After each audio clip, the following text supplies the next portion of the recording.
a demonstrable evidence that through society's demographics that being white has societal privileges that being black does not. But we can talk about how that manifests, because that's Folks, we need to talk about what just happened between Ben Shapiro and this so-called woke Congresswoman. Once again, we're seeing the left try to twist the conversation about race and silence people who dare to speak the truth, especially if they're white and conservative. Did you hear that? Ben didn't deny that some people face challenges. What he said is that acknowledging privilege doesn't mean shutting people up. And he's absolutely right. You don't fight racism by being racist. You don't build unity by dividing people. And you sure as hell don't create justice by telling a young white kid that their voice doesn't matter. This Congresswoman tried to corner Ben by bringing up hate speech on college campuses targeting black students. And listen, we all agree that hate speech is wrong. No one should be targeted because of their skin color. Ben even said himself, and I quote, "He's willing to fight against it." That's the mark of integrity, folks. But what the left never wants to talk about is how conservative voices are being silenced on these same campuses. If a conservative student speaks out about border security, traditional values, or God forbid they say all lives matter, boom, they're labeled racist. They're canceled. That is what's dangerous. America was built on the principle that all men are created equal, not that some should be favored or hushed depending on skin color. When we start deciding whose opinion is more valid based on race, we're not solving racism, we're reinforcing it. This identity politics game, it's poison. It's tearing this country apart. You want to talk about privilege? How about the privilege of yelling white privilege in every debate and expecting everyone to shut up and clap? That's not justice. That's ideological bullying. Ben Shapiro stood his ground. He defended truth, and he didn't back down. That's what we need more of.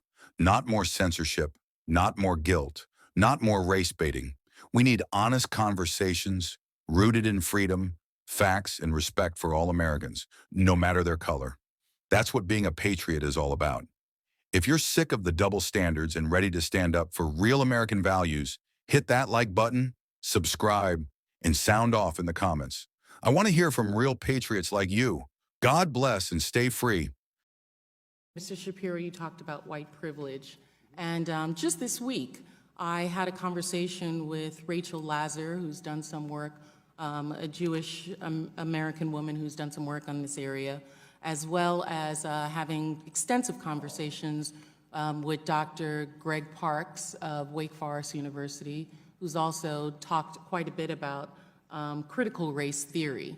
And it's my understanding that white privilege is not telling individuals that they cannot speak, but it is a term for societal privilege that individuals have as a benefit of their white skin. And I don't think that, and I think universities would be remiss to then say that because you're white, you're not allowed to say anything that's critical of white people. I didn't know that white privilege actually went into that sphere. My understanding is it's just, and the issue is that white privilege makes people uncomfortable to talk about the societal privilege that they have. Well, to me, what I say on campuses all the time is if you want to cite instances of racism that we can all find and fight together, that's something that I'm more than willing to stand next to you and fight, because that's obviously stuff that we should fight together. But when you just say that there is a white privilege out there in the ether and that by dint of birth your skin color generates for you an advantage, what you're really saying to people is that your view is less valuable because you have not experienced what I've experienced. And that is an identity argument, that's a character argument, that's not a rational political argument that can actually be taken on in any way. It's more of a cudgel and a club than it is an attempt to open a discussion. Well, I think it's a demonstrable evidence that through society's demographics that being white has societal privileges that being black does not. But we can talk about how that manifests, because that's I'm also interested in what you just said now, is that you would stand next to anyone who has this.